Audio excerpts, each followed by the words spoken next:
Daniel capítulo 7, nós estamos caminhando em cima deste descortinar da obra da redenção de Deus através do livro de Daniel, um livro que traz nas entranhas a filosofia da história, a forma como Deus age dentro da sua soberana graça e poder.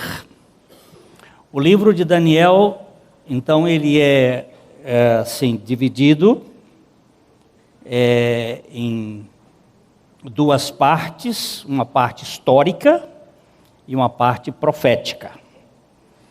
A parte histórica é composta dos 6 primeiros capítulos.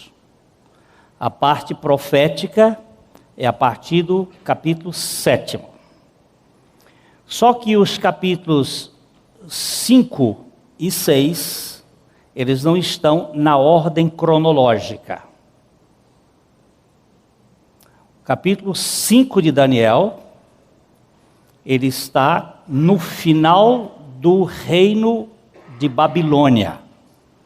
E o capítulo 6 de Daniel está já no Império Medo-Persa, já no início do reino de Dario. E nós vimos os 4 primeiros capítulos, 1, 2, 3 e 4, e saltamos para o 7º, que é um capítulo que a revelação que Deus deu a Daniel neste interim, nesse espaço. Provavelmente Daniel tinha 65 anos de idade quando ele teve esta revelação. Primeira revelação Deus deu ao rei Nabucodonosor no 2º ano do seu reinado, que é o capítulo 2, mostrando a grande imagem, a grande figura, que era aquela imagem com cabeça de ouro, peito de prata, bronze e pés de ferro e barro, representando a historicidade de 4 grandes reinos ou poderes governamentais. A própria Bíblia explica a Bíblia e ela vai dar os pontos explicando o que são esses reinos. O primeiro é a Babilônia, e se referia ao rei Nabucodonosor. O segundo, a prata, os Medo-Persas. O terceiro, o bronze, representando a Grécia, e as pernas de ferro e barro, o Império Romano em toda a sua extensão, todo o seu comprimento, até os pés de barro e ferro, onde uma pedra que cai do céu sem auxílio de mãos, cai sobre os pés e esmiuça a estátua que vira pó. Esta foi a visão que Deus deu ao rei Nabucodonosor. 50 anos posteriormente, Deus dá esta visão agora sobre um outro enfoque ao profeta Daniel. Daniel foi um estadista, viveu lá no império como o segundo homem do poder, e depois ele recebeu uma incumbência profética do Senhor. Profecia não é uma coisa que nós temos como se fosse um talento, é um dom. Há uma diferença entre talentos e dons. Os talentos fazem parte da natureza humana, os homens desenvolvem esses talentos. Os dons são de Deus, pertencem a Deus, e o Espírito Santo usa como Ele quer e quando quer. O profeta teve essa visão, agora a visão é a mesma, sob um outro enfoque. Ele vê não 4 metais preciosos, ou valiosos, ou poderosos, mas ele vê 4 bestas que saíram do mar. Já vimos aqui que mar tipifica as multidões, ou as nações, os povos. E estas bestas que têm características mais de terra do que de animais marítimos, elas não têm nenhuma característica de animais marítimos. Um leão com asas, com um leão alado que representa a Babilônia, um urso com 3 costelas na boca. Este urso, a Bíblia vai explicar isto, que é o governo persa, e depois um leopardo com 4 cabeças, com 4 asas, representando o governo grego, que foi um governo que teve Alexandre o Grande como seu precursor, o seu principal elemento. Lá no capítulo 8, nós vamos ver, ele é representado como um bode, que tem um chifre só, e depois daquele chifre se quebra e aparecem 4 chifres, que são os 4 grandes generais de Alexandre, que se dividiram depois da morte dele, e um foi para o sul, para o Egito, o outro foi para o norte, o outro foi para o leste, para o oeste, e formaram aquele poder, aquela coalizão de poderes que veio a cair, isto lá pelos anos 60, com Júlio César, quando ele conseguiu de novo regimentar tudo isto e tornar o governo romano como hegemônico, como um governo único. E depois isto vai crescendo até essa besta que é chamada, ela não é descrita, mas é uma besta sem forma. Ela só é descrita como um animal feroz, valente, violento, e que tem 10 chifres.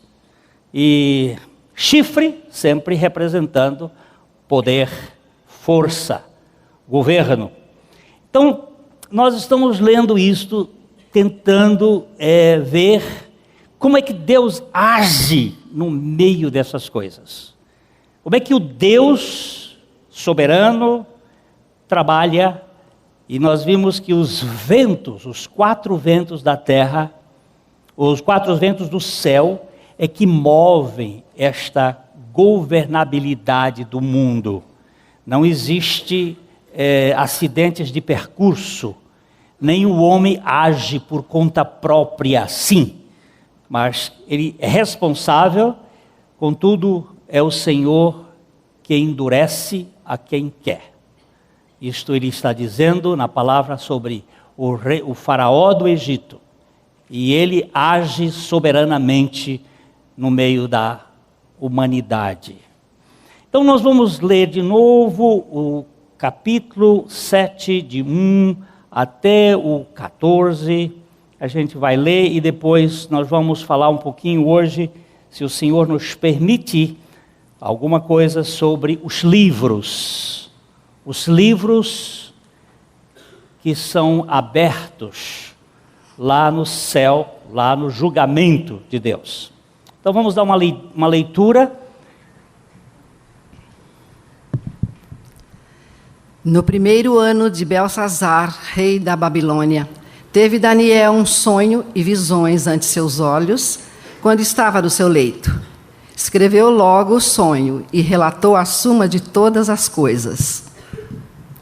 Falou Daniel e disse: eu estava olhando durante a minha visão da noite, e eis que os 4 ventos do céu agitavam o mar grande. Eu pedia que a Ruth parasse aí um pouquinho, e eu vou só olhar esse versículo um pouquinho, só para vocês anotarem. A gente lê Bíblia, parando, olhando verbos, preposições, conjunções. A gente não lê Bíblia como lê jornal, aí você não pega.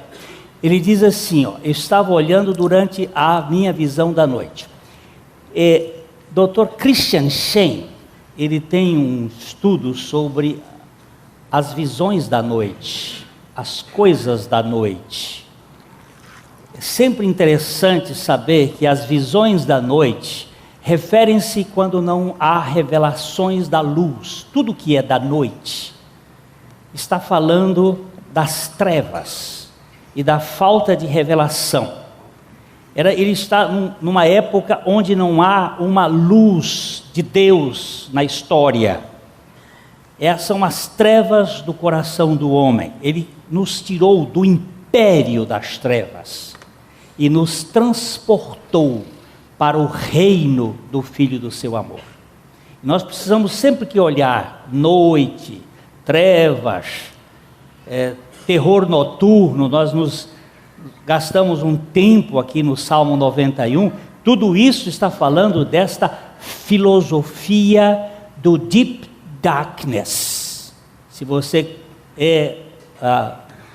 conhece um pouquinho deste som, que é as trevas profundas, a internet é experta neste mundo das trevas profundas, nas quais aqueles que têm um pouquinho de noção nem passa perto.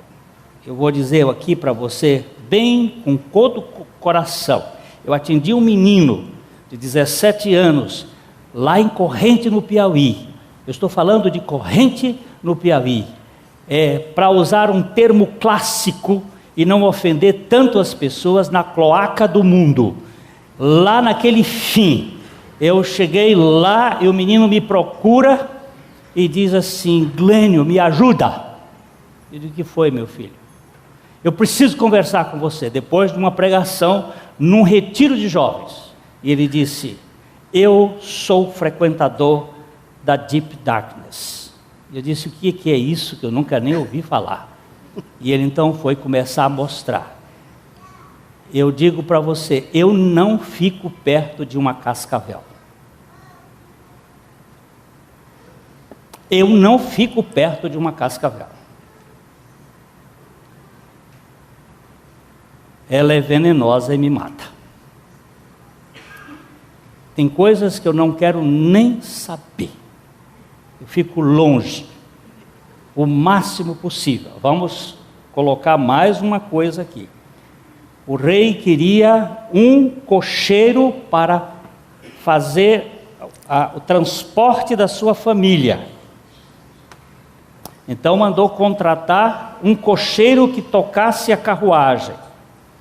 E passou 50 centímetros do precipício.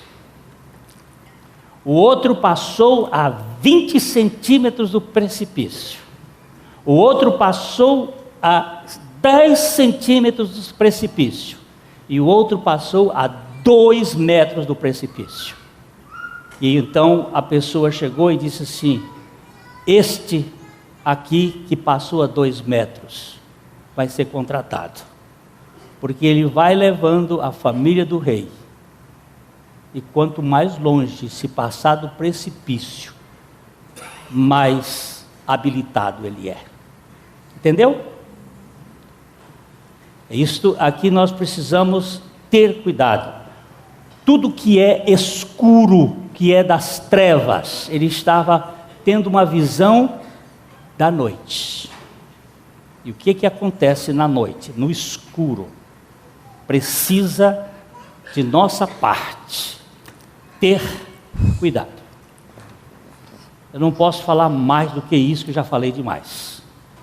Mas é suficiente para dizer, aqui tem perigo que eu não quero saber. Eu quero a luz e o reino da graça de Deus. Então, na visão da noite, e os 4 ventos do céu, sempre ventos do céu. Por favor, os ventos do céu estão soprando e fazendo acontecer as coisas no meio da natureza humana, desse mundo. Continue, Ruth, por favor. 4 animais grandes, diferentes uns dos outros, subiam do mar. O primeiro era como leão e tinha asas de águia. Enquanto eu olhava, foram-lhe arrancadas as asas. Foi levantado da terra e posto em 2 pés, como homem. E lhe foi dada a mente de homem. Vamos parar aqui para dizer, este primeiro leão com asas de águia está falando do governo babilônico, e quando Nabucodonosor virou um animal e esteve pastando por 7 anos, e depois ele foi levantado como homem e teve visões de homem. É uma figura daquele reino e de como aquele reino chegou até o fim.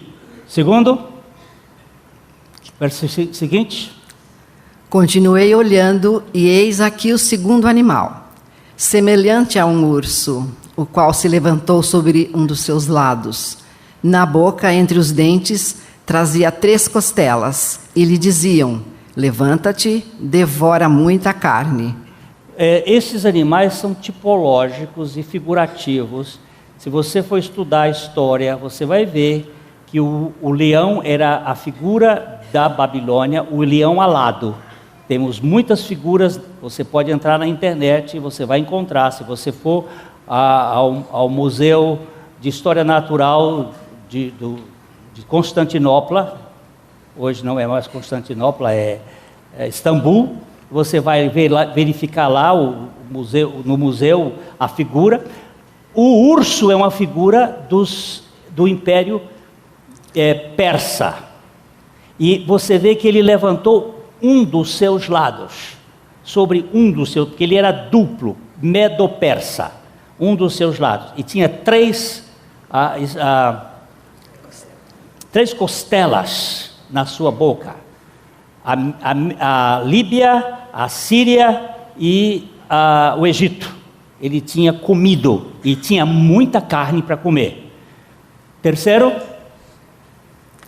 depois disto, continuei olhando, e eis aqui outro semelhante a um leopardo, e tinha nas costas 4 asas de ave.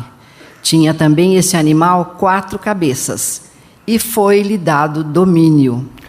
Quando nós estivermos no capítulo 8, você vai ver como é que Deus vai mostrando e revelando dentro dessas figuras, que é para mostrar o seu povo que ele está agindo na história. Este animal aqui é o leopardo, que é o símbolo da Grécia.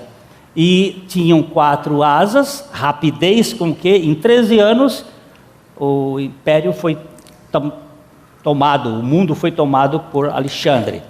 E depois da sua morte, 4 generais, depois a gente vai entrar nisso um pouquinho mais lá na frente, para verificar. E foi-lhe dado domínio, foi o governo mais poderoso que já houve naquele período. Continua. Depois disto, eu continuava olhando nas visões da noite, e eis aqui o 4º animal, terrível, espantoso e sobremodo forte, o qual tinha grandes dentes de ferro.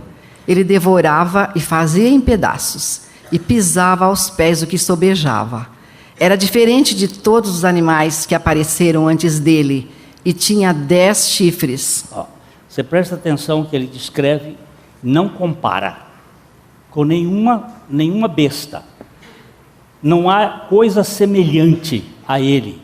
Não é semelhante a leão, não é semelhante a urso, não é semelhante ao leopardo. É semelhante a quê? A alguma coisa estranha, diferente, o que é um ser complexo, dentes de ferro, unhas de bronze vai aparecer, ele é mistura, ele é uma confusão, e a sua especialidade é pisotear e esbanjar. Se você estudar a história, você vai verificar o que foi o Império Romano e como é que ele fez dentro daqueles povos. Ok, temos aqui, ele teve a visão. Verso 8. Estando eu a observar os chifres, eis que entre eles subiu outro pequeno, diante do qual 3 dos primeiros chifres foram arrancados. E eis que nesse chifre havia olhos, como os de homem, e uma boca que falava com insolência. Então, isto aqui, nós vamos gastar muito tempo mais para frente, porque isto aqui está falando do final deste reino, onde possivelmente o sistema de governabilidade deste mundo, que já está aqui em guerras e conflitos, ele é formado por uma coalizão, segundo Isaac Newton, das 10 nações que habitavam a Europa, no Império Romano. Segundo alguns outros, seria a União Europeia com toda a sua estrutura. Nós não temos ainda nenhuma condição de saber o que é isto em si, mas sabemos que são poderes, chifres, poderes de governabilidade e de insolência. Alguém me falou essa semana que há um deputado aqui no Brasil que quer mudar a Bíblia. Ele está dizendo que ele quer tirar alguns textos das Escrituras, porque isso faz parte desse sistema. Ninguém deve ser inocente de saber que esse sistema é um sistema corruptor de princípios bíblicos. E eles têm como finalidade tentar destruir. A gente não pronuncia nem o nome. A Bíblia usa umas expressões que diz que essas coisas não se devem nem nomear, como convém a santos. Então nós temos aqui um chifre com olhos como de homens e com boca que falava insolência. Essa palavra insolência, depois eu gostaria que a gente analisasse ela um pouco mais, que não é simplesmente insolência, é uma palavra que quer distorcer as coisas que são sagradas. Ok? Então vamos para frente um pouquinho, senão eu não chego lá onde eu quero. Continuei olhando até que foram postos uns tronos e o ancião de dias se assentou. Sua veste era branca como a neve e os cabelos da cabeça como a pura lã. O seu trono eram chamas de fogo e suas rodas eram fogo ardente. Agora ele passa a olhar para cima. Ele estava olhando para baixo, para os mares. Agora ele está olhando para cima e ele passou a ver a visão de cima. Só quero deixar um parênteses aqui. Deus, quando falou a Abraão, ele disse que Abraão ia ter 2 tipos de descendentes. Como o pó da terra, ou a areia do mar, e como as estrelas dos céus. Essas 2 descendências Abraão teve. A descendência do pó da terra são os filhos da carne, e a descendência das estrelas do céu são os filhos da promessa, são os descendentes de Isaac. E o descendente de Isaac, porque Paulo vai explicar isto, que o descendente de Isaac é Cristo, que veio do céu. Então nós temos 2 patamares que precisam ser analisados sempre. A linha de baixo, onde acontecem os fenômenos do mar, das nações e a linha de cima. Às vezes nós não temos olhos para ver, nós somos míopes espiritualmente. O profeta Eliseu estava numa guerra com os sírios. Quer dizer, Israel estava com uma guerra com os sírios. E os sírios cercaram a cidade onde estava o profeta Eliseu. E o moço do profeta gritou: meu pai, olha, carros de fogo, a cidade está cercada. E o profeta disse assim: pai, Deus, abre os olhos desse moço para ele ver o que ele não está vendo. E o Senhor abriu os olhos de Geazi, e quando Geazi olhou, ele viu que havia um exército muito maior do que o dos sírios. Este exército era o exército do Senhor. Se você olhar nesse ancião assentado, ele vai dizer, estando observando, não, pode ir para frente um pouquinho, o verso 10, sim, aqui, leia, Ruth. Um rio de fogo manava e saía de diante dele, milhares de milhares o serviam, e miríades de miríades estavam diante dele. Assentou-se o tribunal e se abriram os livros. E é aqui que nós vamos precisar gastar um tempinho. Eu não sei qual é o tempo, se você vai querer ver o Brasil jogar hoje. Tem gente que está jogando? Esquece. Talvez alguns que nem vieram porque estavam querendo ver o Brasil jogar. Mas ele diz aqui que tinha uma porção de gente, milhares e milhares, e abriram-se os livros. Mas para que Deus precisa de livro? Deus não é onisciente? É que o julgamento não é só de Deus. Tem mais gente que vai julgar esse mundo, inclusive você. 1 Coríntios capítulo 6, versículo 3, por favor, vamos dar uma olhada nesse texto. Por isso que nós precisamos de fundamentos para julgar. Julgar é uma coisa que não basta a aparência. 1 Coríntios capítulo 6, versículo 3. Não sabeis que havemos de julgar os próprios anjos? Quanto mais as coisas desta vida. O apóstolo Paulo estava falando que estava tendo umas brigas lá dentro da igreja, e ele disse assim: por que vocês não julgam e vão para tribunais humanos? Ou vocês são ignorantes e estúpidos, que não sabem que nós havemos de julgar os próprios anjos? Mas como é que eu, que não estava lá, vou ter que julgar os anjos? Pois é. Sabe por quê? Porque tudo está escrito. Tem provas, tem testemunhos. Uma das figuras mais enigmáticas, assim vamos dizer, do Brasil contemporâneo é o juiz Sérgio Moro. Esse juiz está fazendo história, principalmente por causa da sua coerência. Os advogados bambambam de São Paulo estão se queimando porque ele não julga em cima de hipóteses, ele fundamenta, ele coloca pontos que são, inapeláveis. É uma figura que está sendo muito marcante. Eu tenho orado por este homem, peço que aqueles que tenham memória espiritual se lembrem dele. Ele outro dia mandou um recado para nós aqui, porque a Olga é amiga, o filho dela é amigo dele, eles estiveram jantando, ele disse: orem por mim, porque eu careço, a luta é grande.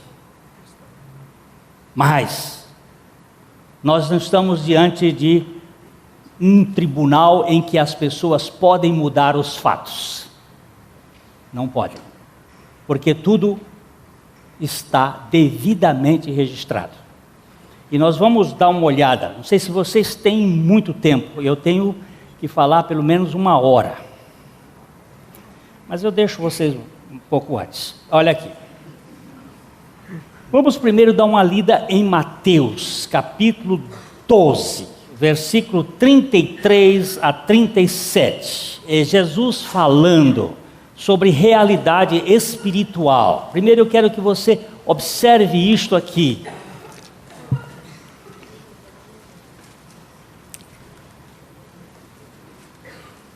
Mateus capítulo 12, 33 a 37. Ou fazei a árvore boa e o seu fruto bom, ou a árvore má e o seu fruto mau, porque pelo fruto se conhece a árvore. Raça de víboras, como podeis falar coisas boas sendo maus? Porque a boca fala do que está cheio o coração. O homem bom tira do tesouro bom coisas boas, mas o homem mau, do mau tesouro, tira coisas más.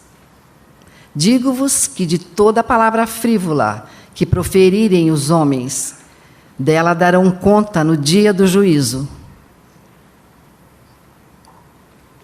Porque pelas tuas palavras serás justificado, e pelas tuas palavras serás condenado. E agora? De toda palavra vã, frívola, de toda. Vamos voltar lá? O verso 36. Ó, 36. Tem problema. Travou? Porque de toda palavra, digo-vos, que de toda palavra frívola. Alguém tem uma Bíblia, com Strongs, por favor? Aperta o dedo em Strongs e aperta o dedo aí na palavra frívola. Livre de labor em lazer, preguiçoso, evitando o trabalho que deve realizar. É palavra de gente preguiçosa, de gente que fica peneirando fumaça. Viu? Falando laboseira. Vai dar conta de toda a palavra. Jesus está dizendo, de toda a palavra frívola que proferirem os homens, dela darão conta, onde? No dia do juízo. Qualquer delegado que vá fazer um inquérito, ele precisa criar provas, registros, para poder apresentar a sua queixa, não é? Liciamento? Denúncia. Sua denúncia. Ok? Você acha que Deus precisa disso? Não, Deus não precisa. Mas existe uma pleiade de julgadores. Os anjos categorizados e a igreja. Ou não sabeis que nós vamos ter que julgar até anjos? Hein? Eu não sei quem anjos, que é caído ou subido. O que eu sei é que a Bíblia diz que é anjos. O que nós temos que entender é o que a palavra de Deus está dizendo. Olha aí. E ainda diz mais, olha por favor o 37. Porque pelas tuas palavras serás justificado, e pelas tuas palavras serás condenado. Ok?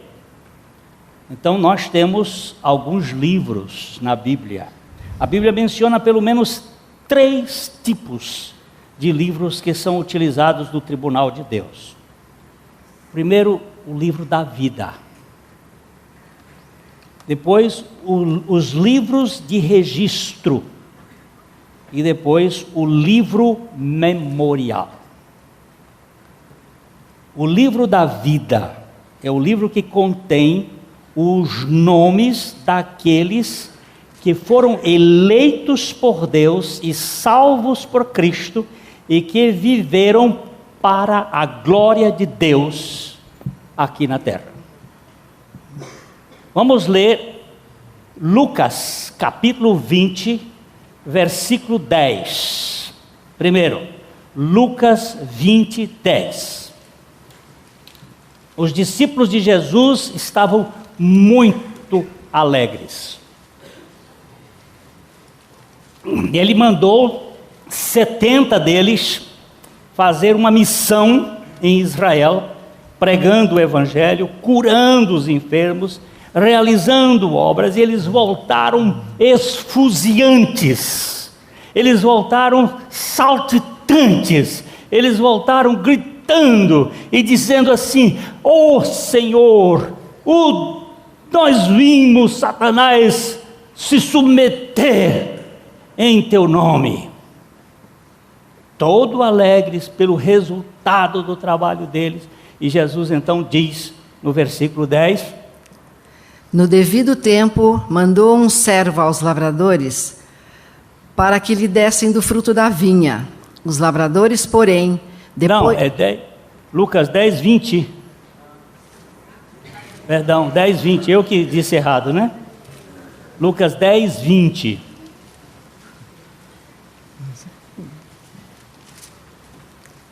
Não obstante, alegrai-vos, não porque os espíritos se vos submetem, e sim porque o vosso nome está arrolado nos céus.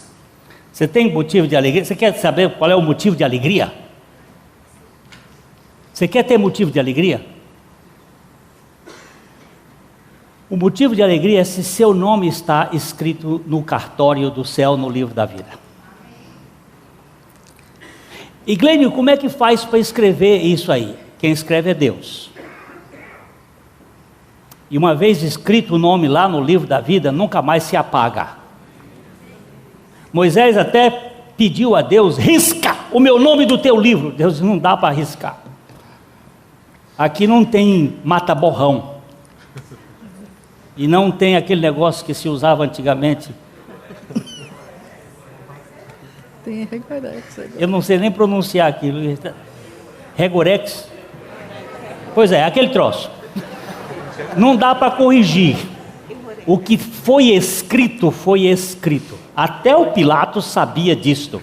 Quando o Pilatos botou em cima da cruz de Cristo Jesus, Rei dos Judeus, os judeus ficaram bravos. E ele mandou escrever em latim, em grego e em hebraico, para ficar registrado nas 3 línguas. E os judeus chegaram e disseram: não, ele diz que é o rei dos judeus, corrige isso. Pilatos disse: roguegrafa, gegrafei.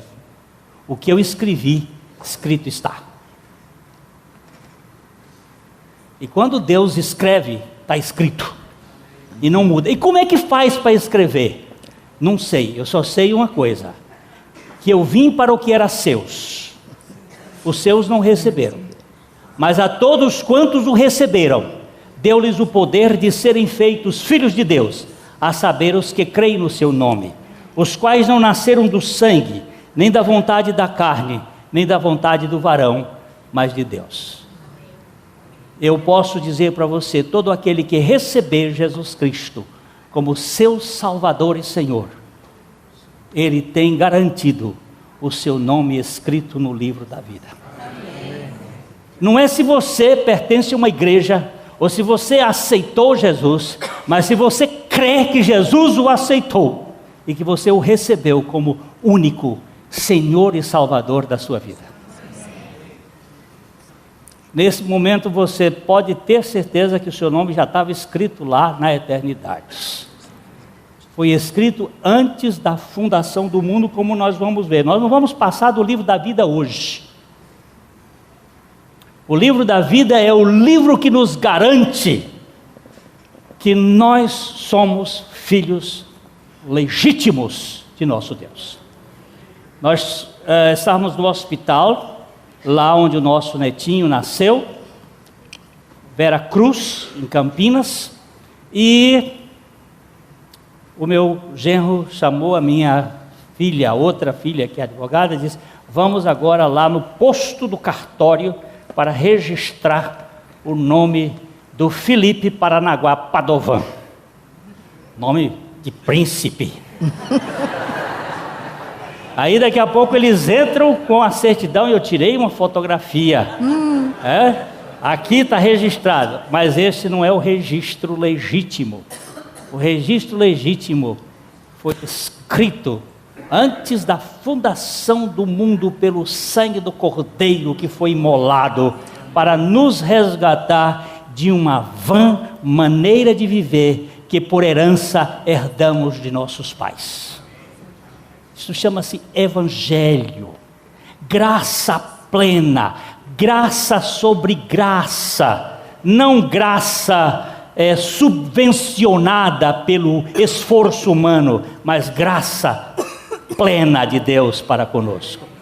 Isso dá uma segurança.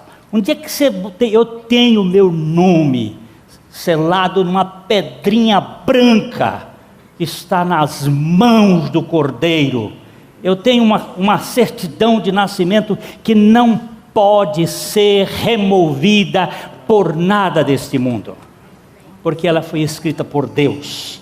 Filipenses capítulo 4, versículo 3, o apóstolo Paulo falando a respeito daquelas duas mulheres problemáticas, que estavam dando problemas lá na igreja de Filipos, Dona Evódia e Dona Sintique, mas ele está dizendo uma coisa linda aqui para nós.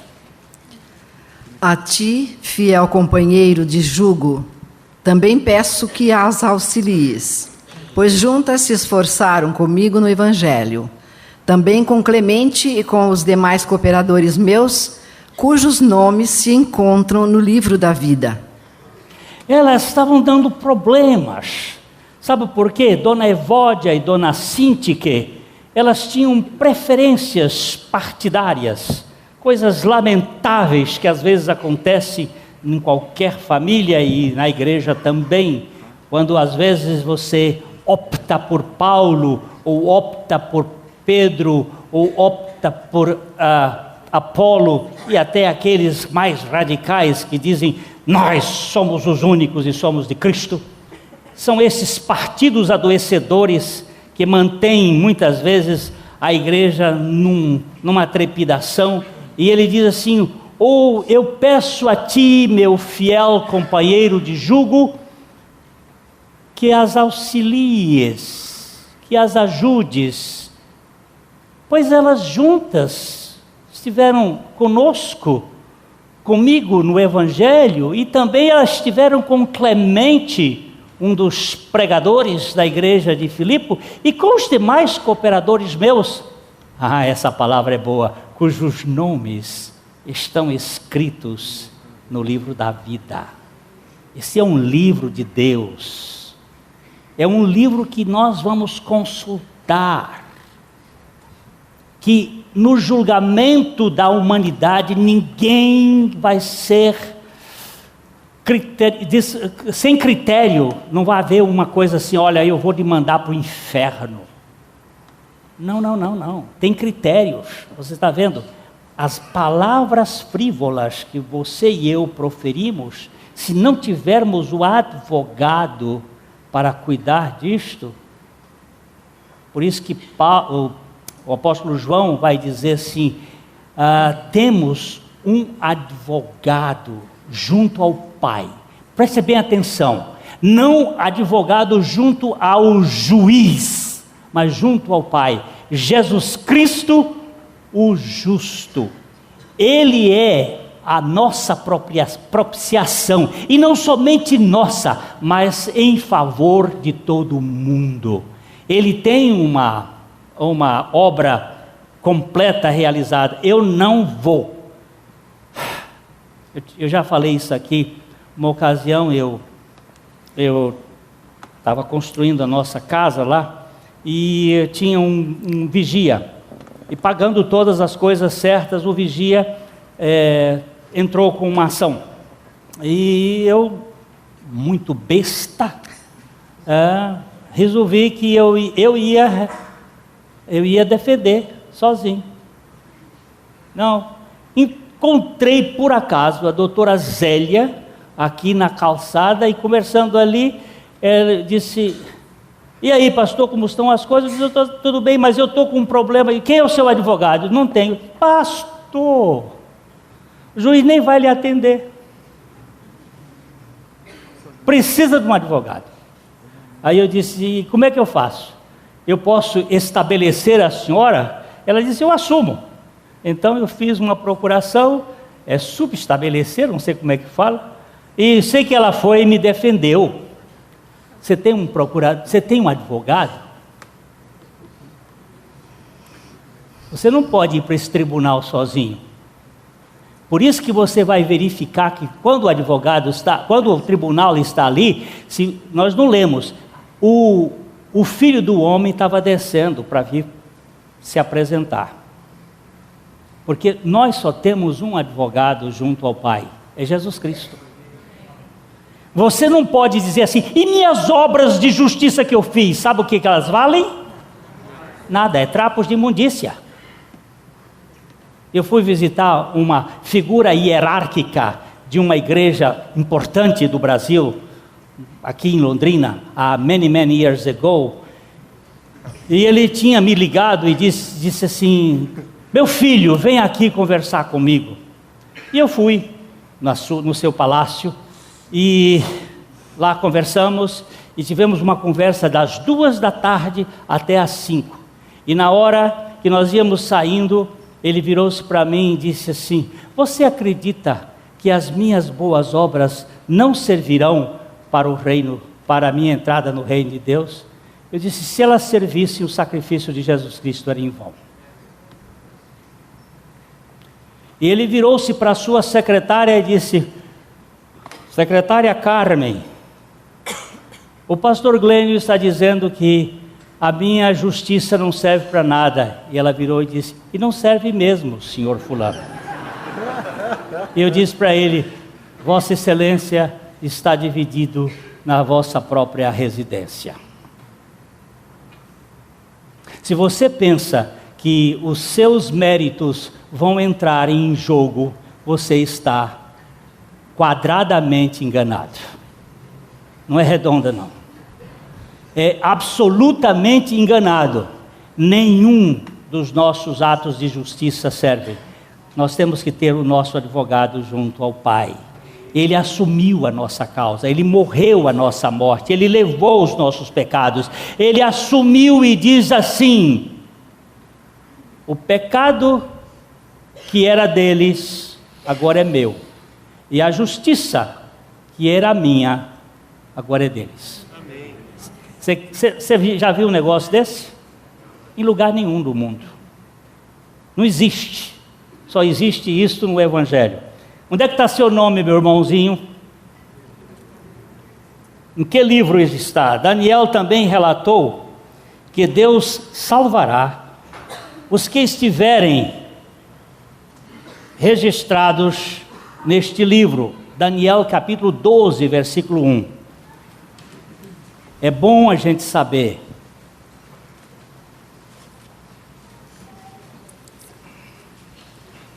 Daniel 12, 1. Neste tempo se levantará Miguel, o grande príncipe, o defensor dos filhos do teu povo, e haverá tempo de angústia, qual nunca houve, desde que houve nação até aquele tempo. Mas naquele tempo será salvo o teu povo, todo aquele que for achado inscrito no livro. Preste atenção neste detalhe das Escrituras. Ele está falando que naquele tempo, que tempo é este?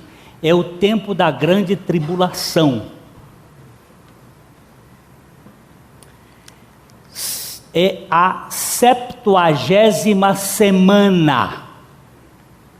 Quando nós estivermos estudando o capítulo 9 de Daniel, nós vamos verificar que existem 70 semanas desde o edito do rei Artaxerxes até o advento de Jesus Cristo em sua glória. São 7 semanas, mais 62 semanas, mais... Perdão, 7 semanas, está certo. 7 semanas, mais 62 semanas, mais uma semana. No livro de Daniel está bem clarinho este caminhar. A construção de Jerusalém, do templo, e os dias absolutamente contados, um a um, todos os bissextos, até a morte de Jesus, no dia 14 de Nisan de 32, quando Jesus foi sacrificado no Calvário. E depois o cronômetro de Deus parou, e nós estamos na época do gafanhoto migrador, do gafanhoto destruidor, porque são 4 gafanhotos. Eu pedi para vocês lerem o livro de Joel, alguns irmãos têm lido, porque esses também estão referindo aos períodos do povo de Deus. Eu sei que é muito detalhe, mas por falta de conhecimento e de ignorância que o povo vai atrás de doutrinas falsas. Na verdade, meus irmãos, na verdade, a história do povo de Israel só tem 1960 anos. Você está doido, Glênio? Não estou não. Não estou doido não. Deus contabiliza só os anos da sua ação sobre o seu povo. Estão faltando 15 anos na primeiros 490 anos. Nós vamos destruchar isso aqui. Eu só estou jogando um bocado de coisa aqui porque tem muita gente preguiçosa. E a preguiça, palavra frívola.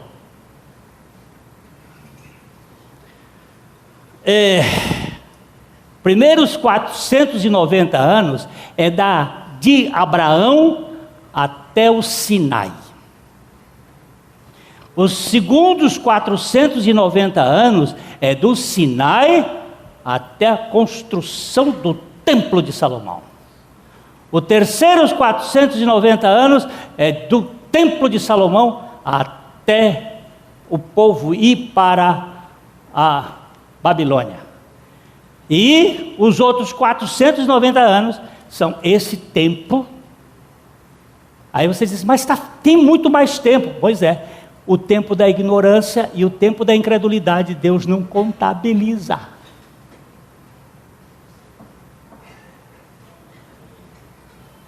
Como o pai do pródigo não contabilizou o tempo do filho quando esteve lá no mundo. Esse meu filho estava morto e reviveu, tinha se perdido e foi achado. Festa é aqui agora. E aí nós vamos ter que verificar que Deus é muito precioso e muito cioso com o seu povo. E Ele tem detalhes maravilhosos. E Ele está dizendo aqui, que nesse tempo Miguel, que é o príncipe, que é o querubim que cuida do povo de Israel, parece que o nosso é Gabriel, o querubim que lida com Israel é Miguel, o grande príncipe, o defensor dos filhos do teu povo. E haverá tempo de angústia qual nunca houve. Perdão. Gente, você já imaginou o que esse povo já sofreu? Eu já contei alguma coisa aqui que é de arrepiar os cabelos, mas nunca foi igual, desde que houve nação até aquele tempo. Mas naquele tempo será salvo o teu povo. Mas quem é o teu povo? Todo aquele que for achado escrito no livro.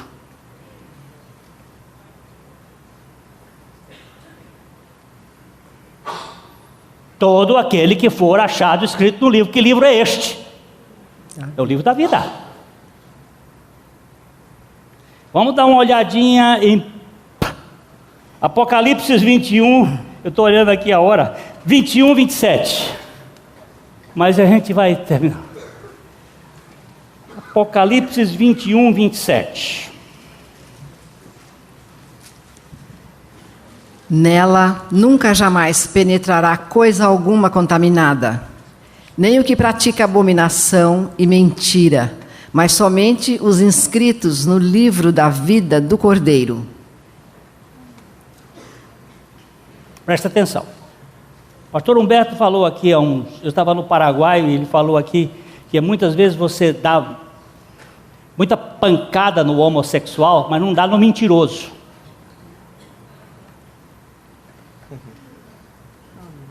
Mas ele diz aqui, nunca, jamais penetrará coisa alguma nesta cidade que seja contaminado, nem o que pratica abominação. Você sabe qual é a abominação na Bíblia? É aquele que faz fofoca contra o irmão. 6 coisas o Senhor aborrece, e a 7ª ele abomina. Fofoqueiro é abominação ao Senhor. Você não é juiz de homem, só é juiz é Deus. Você não tem que julgar ninguém, quem julga é Deus. Você que se mete com a vida alheia, você está condenado. Eu estou dizendo assim meio bravo, que é para você pensar. Preste bem atenção. Você e eu não somos juízes das pessoas. Nós não temos essa capacidade de julgar. Por quê? Porque nós não temos os livros. 2 famílias moravam juntas, amigas. E o pai de os meninos queriam um bichinho de estimação, um pet. E o pai então comprou um coelho. Os filhos do outro também queriam um bichinho de estimação, e o pai comprou um cachorrinho pastor alemão. E os 2 vizinhos começaram a discutir: esse cachorro vai comer o coelho. E aí o vizinho do dono do cachorro disse: não, eles vão criar juntos, eles vão viver juntos, e eles vão ficar amigos. E foi isso que aconteceu. Os 2 andavam, brincavam, andavam. Um dia os donos do coelho saíram no final de semana, e os outros estavam lá comendo no jantar da tarde, uma coisa assim, quando de repente entra um cachorro, o pastor alemão já grande, com o coelho morto, trazendo. Aí foi aquela coisa toda. A família entrou em pânico. Bem que o vizinho disse que o cachorro ia matar, e correram e fizeram aquela coisa, e foi um pampeiro. Pegaram o cachorro, bateram no cachorro, o cachorro saiu chorando para lá. Nisso alguém disse assim: os vizinhos estão chegando, eles correram, lavaram, não, antes eles correram, lavaram o cachorro, vamos botar porque estava todo sujo de terra, todo sujo, lavaram o coelhinho, puseram até perfume, as crianças puseram no coelhinho, correram lá e puseram o coelhinho na casa dele, e voltaram. Daqui a pouco o vizinho de lá do dono do coelho começa a gritar: não é possível, não é possível. Aí voltou: o que foi? O coelho morreu, mas o que foi? Ele disse: não, ele morreu na sexta-feira, mas apareceu aqui agora.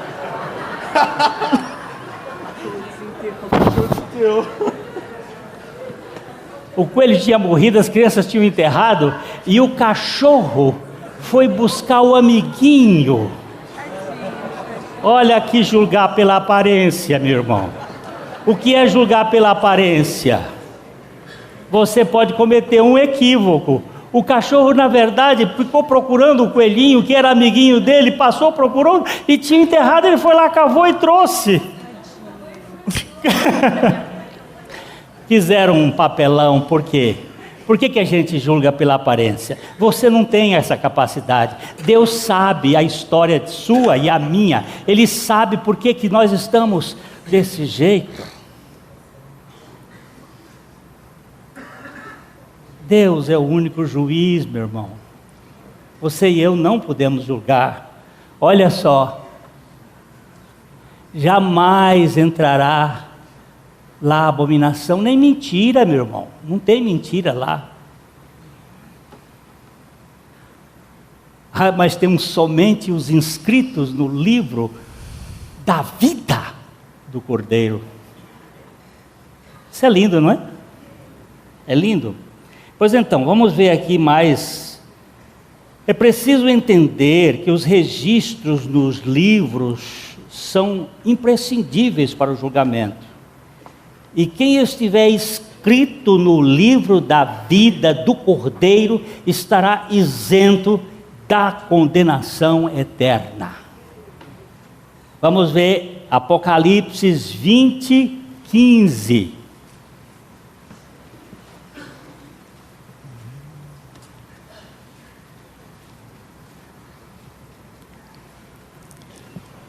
E se alguém não foi achado inscrito no livro da vida, esse foi lançado para dentro do lago de fogo.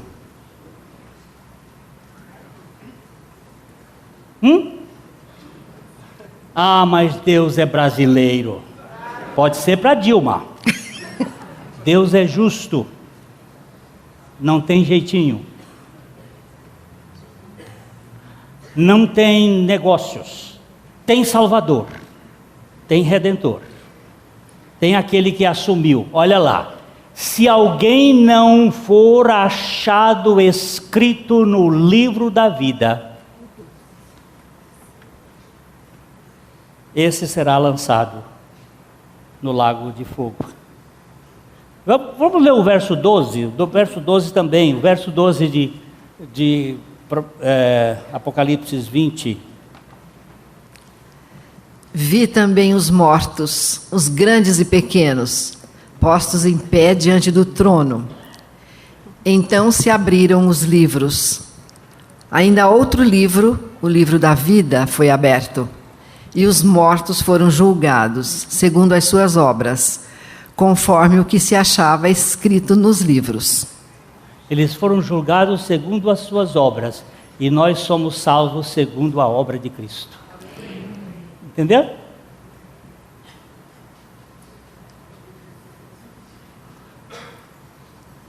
E esse livro aqui é um livro muito precioso. Eu queria dar mais 2 textos e a gente para no livro da vida. Nós não vamos entrar quando eu voltar do Piauí. E a semana que vem, se Deus assim permitir, eu vou ter que ver meu neto. Eu não vi, eu estou arrebentado. E depois eu vou ao Piauí, volto, e quando eu voltar nós vamos continuar na nossa caminhada. Porque essa caminhada, eu disse, eu não sei se nós vamos terminar antes que Jesus volte, porque o Senhor está voltando. Se eu tivesse uma igreja que cresce no Evangelho, ela ia dizer assim, aleluia, Maranata! Mas é um povo michuruca danado, que só pensa no fogo da sua trempe. E vocês não sabem o que é trempe, deixa o Adolfo explicar depois para vocês. Adolfo é meu irmão. Vocês não sabem que tem fogo na cozinha, vocês só estão preocupados com o calorzinho da sua casa, não estão preocupados que Deus tem um plano muito maior, e os redimidos têm... Vamos lá. Apocalipse capítulo 13, versículo 8, aqui é a besta, esta besta que está governando, e você vai verificar que nela, aqui está dito uma coisa muito interessante. E adorá-la-ão todos os que habitam sobre a terra, aqueles cujos nomes não foram escritos no livro da vida do Cordeiro, que foi morto desde a fundação do mundo. Quando chegar no momento da grande tribulação, a coisa toda, ele está dizendo que vão adorar a besta, adorá-la-ão, todos os que habitam sobre a terra. Ele está mudando os costumes e a lei. Isso nós vamos ver ainda no capítulo 7 de Daniel. Aqueles cujos nomes não foram escritos no livro da vida.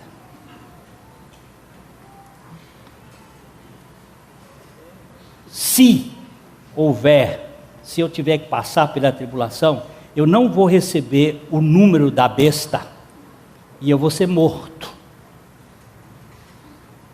Eu vou ser perseguido, eu não vou poder comprar, eu não vou poder vender, não vou poder fazer nada. Eles podem me matar, mas uma coisa é certa, eles não podem pagar meu nome que está escrito no livro da vida. E não é porque eu vou ficar com fome, ou vou padecer, ou vou ser queimado vivo, que eles vão demover este fato, porque entre um boteco e um reino, entre um mundinho que vai acabar e o reino eterno, meu irmão, eu sou burro, mas eu não sou tão assim que eu não sei avaliar que a coisa é muito maior. Então, vão-se os anéis e ficam-se os dedos, vão-se todas as coisas, mas fica a sublimidade de Cristo. Por que você não vai adorar? Porque o meu nome está escrito no livro da vida do Cordeiro. Você tem certeza que seu nome está escrito lá? Amém. Uau! Não é porque você foi batizado em águas, é porque você foi batizado na cruz com Cristo. Amém. Não é porque você tem uma vida muito bonita. Meu amigo me mandou sobre Davi, um texto do Max Lucado sobre Davi, eu achei tão precioso, e ele disse: Davi não tem muitos exemplos para nos dar, mas tem o Deus que o salvou e manteve para a glória dele. É um Deus que sustenta mesmo falido, como Davi, e diz assim: este homem é segundo o meu coração. Não estou dizendo que você deve viver no pecado, porque isso é burrice. Como viveremos no pecado nós que para ele morremos? Temos um Cristo que é poderoso para nos libertar. Então, preste bem atenção. Vão adorar a besta todos cujos nomes não foram escritos no livro da vida do Cordeiro. Ainda o versículo, do capítulo 17, versículo 8 de Apocalipse.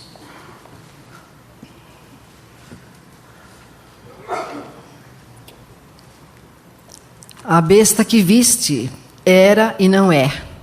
Está para emergir do abismo e caminha para a destruição. E aqueles que habitam sobre a terra, cujos nomes não foram escritos no livro da vida desde a fundação do mundo, se admirarão vendo a besta que era e não é, mas aparecerá. Presta atenção, quando é que foi escrito seu nome lá no livro da vida? Você crê na Bíblia ou nos seus sentimentos? Então preste bem atenção. Ele está dizendo: e aqueles que habitam sobre a terra, cujos nomes não foram escritos no livro da vida desde a fundação do mundo, se admirarão vendo a besta que era e não é mais.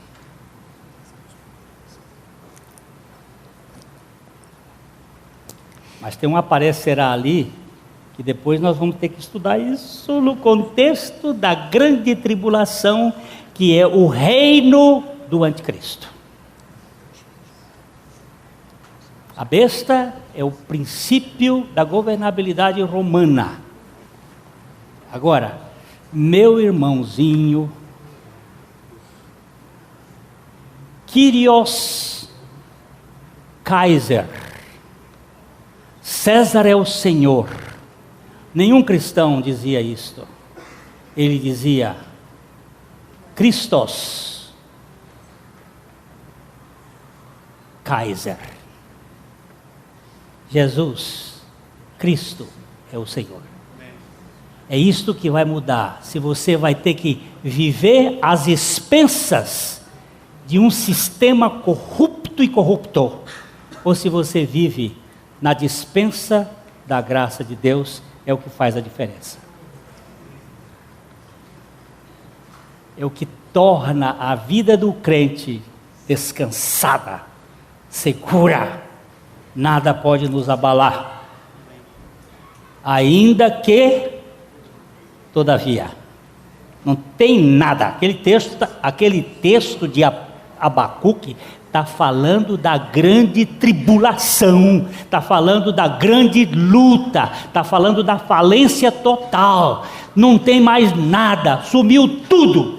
E o que você tem? Eu me alegrarei no Senhor e exaltarei o Deus da minha salvação. E vou andar na ponta do casco, como uma corça nos lugares altos, corcoviando e pulando, porque eu fui libertado e Deus é a minha libertação. Eu espero que você leve a sério a palavra de Deus, não os seus sentimentos. Nós estamos estudando com os homens, um livro muito precioso, estamos juntos aprendendo, e é o livro sobre a verdadeira felicidade produzida por Deus. Deus, Ele faz, e nós cremos que Ele faz. E nós precisamos ter o cuidado de não achar que somos nós que temos que carregar Deus nas costas. Eu vi o meu neném agora no colo, antes de entrar aqui, no colo da minha filha, que ela foi visitar hoje, e a avó ali do lado, babando.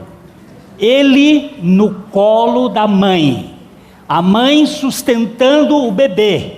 Não é o bebê que sustenta a mãe. Por favor, não é você que sustenta Deus, é Deus que sustenta você. Não é você que tem que levar Deus nas suas espaldas e fazer com que Deus funcione. Não, é Deus que sustenta você pela sua graça, ainda que você seja um prematuro. E que Deus lhe mantenha, a mim e a você, como eternos prematuros dentro da UTI da fé. O tempo todo dependendo da suficiência do Senhor. Amém. Se você não entendeu isso, que o Espírito Santo de Deus lhe faça crer que é Deus, Deus, Deus. Amém. É dele, por ele e para ele, que são todas as coisas. Glória, pois, a ele eternamente. Amém. A mensagem que você acabou de assistir faz parte do Ministério de Comunicação Palavra da Cruz. Temos um grande acervo de estudos bíblicos em áudio e vídeo. Distribuímos também gratuitamente o jornal mensal Palavra da Cruz. Entre em contato conosco pelo fone 0 operadora 43 3372 8900 ou pelo e-mail livraria@piblondrina.com.br. Visite-nos pelo site www.livrariapiblondrina.com.br ou acesse www.piblondrina.com.br. Graça e paz.